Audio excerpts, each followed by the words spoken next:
அத்தை இன்னைக்கு என்ன செய்ய போறீங்க? இன்னைக்கு வந்து என்ன செய்யலாம்? உடம்பு ரொம்ப சோம்பேறித்தனமா இருக்கு.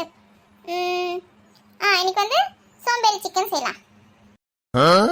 எது சோம்பேறி சிக்கனா? இது என்னது அத்தை? ஆமா, சிக்கனை வந்து எவ்வளவு சிம்பிளா செய்ய போறோம் பாரு இன்னைக்கு. பேருக்கு ஏற்ற மாதிரி ரொம்ப சிம்பிளா இருக்கும். என்ன ஃப்ரெண்ட்ஸ், நீங்க ரெடியா சோம்பேறி சிக்கன் செய்யறதுக்கு?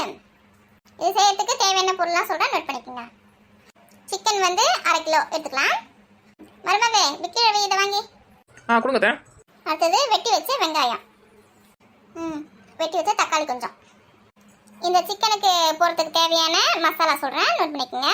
மஞ்சள்தூள் 1 ஸ்பூன், மிளகாய்த்தூள் 2 ஸ்பூன், தனியாத்தூள் 2 ஸ்பூன், அப்புறம் மிளகுத்தூள் வந்து 1 ஸ்பூன் போதும், அப்புறம் ஜீரகத்தூள் 1 ஸ்பூன், அப்புறம் 1 ஸ்பூன் வந்து கரம் மசாலா. இதுதான் தேவையான மசாலாக்கள். தயிர் வந்து ஒரு 2 ஸ்பூன், அதாவது ஒரு 1/4 கப் தயிர் எடுத்துக்கலாம். புளிக்காத தயிராக இருக்கணும். கொத்தமல்லி கொஞ்சம் கடைசியாக தூரத்துக்கு சின்ன கட் பண்ணி வச்சுக்கலாம். அடுத்தது சமைக்க தேவையான உப்பு. அத்தை அடுப்பு கடையில் எடுத்து வந்து வச்சு அத்தை அடுப்பு பற்ற வச்சிருவேன். அடுப்பு பற்ற வைக்கிறதுக்கு முன்னாடி எல்லா மசாலாவும் சிக்கனில் போட்டு மிக்ஸ் பண்ணிக்கலாம். அப்படிங்களா அத்தை? சரி, ஃபர்ஸ்ட் சிக்கன் போட்டுக்கிட்டேன். போட்டுக்கோ. சிக்கன் போட்டு அத்தை வெங்காயம் போட்டுக்குவேன். போட்டுக்கோ. அடுத்து தக்காளி போட்டுக்கோ மருமகளே.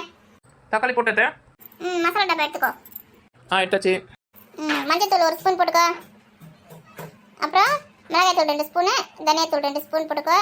அப்புறம் மிளகுத்தூள் 1 ஸ்பூனு, ஜீரகத்தூள் 1 ஸ்பூனு, 1 ஸ்பூன் கரம் மசாலா போட்டுக்கோ எல்லாத்தையும். நீங்கள் சொன்னது எல்லாத்தையும் போட்டேன். இப்போ வந்து தயிர் எடுத்துக்கோ. எடுத்துட்டு அத்தை.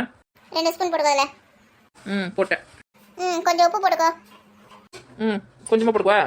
தேவையான அளவு போட்டுக்கோ. ஒரு குத்து மதிப்பாக போடுறேன். போட்டாச்சு அத்தை. இப்போ இது எல்லாத்தையும் சேர்த்து நல்லா கலரணும். கலரு. நல்லா கலந்து விட்டேன் அத்தை. இப்போ வந்து அடுப்பு பற்ற வச்சுக்கலாம். அடுப்பு பற்ற வச்சு அத்தை. நல்லா கலரி விடு. இப்போ வந்து கொஞ்சம் எண்ணெய் விட்டுக்கலாம். போதும். மருமகளே, நல்லா கலரி விடு. அத்தை தண்ணி ஊற்ற வேணாமா? நம்ம தயிர்லாம் ஊற்றிருக்கோம்ல, அதே போதும். தண்ணியில் எதுவும் ஊற்றல. ஸ்லோவில் வச்சு நல்லா கலரி விட வேண்டியது தான். போதுமானு பாருங்க. இன்னும் ஒரு 2 நிமிஷம் நல்லா கலரு. அத்தை இப்போ பாருங்க, போதுமானே? நல்லா சூப்பராக வந்து நல்லா ரெடி ஆயிடுச்சு. நல்லா கொஞ்சம் கலரி விடு. கொத்தமல்லி எடுத்து போடு. போட்டேன் அத்தை. சோம்பேறி சிக்கன் சூப்பராக ரெடி ஆயிடுச்சு. ஆமாம் அத்தை, நீங்கள் சொன்ன மாதிரி 10 நிமிஷத்தில் ரெடி ஆயிடுச்சு அத்தை. ஃப்ரெண்ட்ஸ், இந்த சோம்பேறி சிக்கன் வந்து நீங்களும் உங்கள் வீட்டில் செஞ்சு சாப்பிட்டு எப்படி இருக்கு நீங்கள் கமெண்ட் பண்ணுங்கள். இதை வந்து ரசம் சாதம் அது கூட தொட்டு சாப்பிட்லாம். சாம்பார் சாதம் கூட தொட்டு சாப்பிட்லாம்.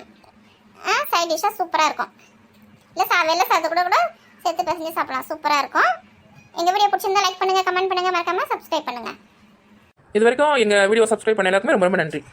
இந்த மாதிரி சிக்கன் ரெசிபி நிறைய எங்கள் வீடியோவில் போட்டிருக்கோம், பாருங்கள்.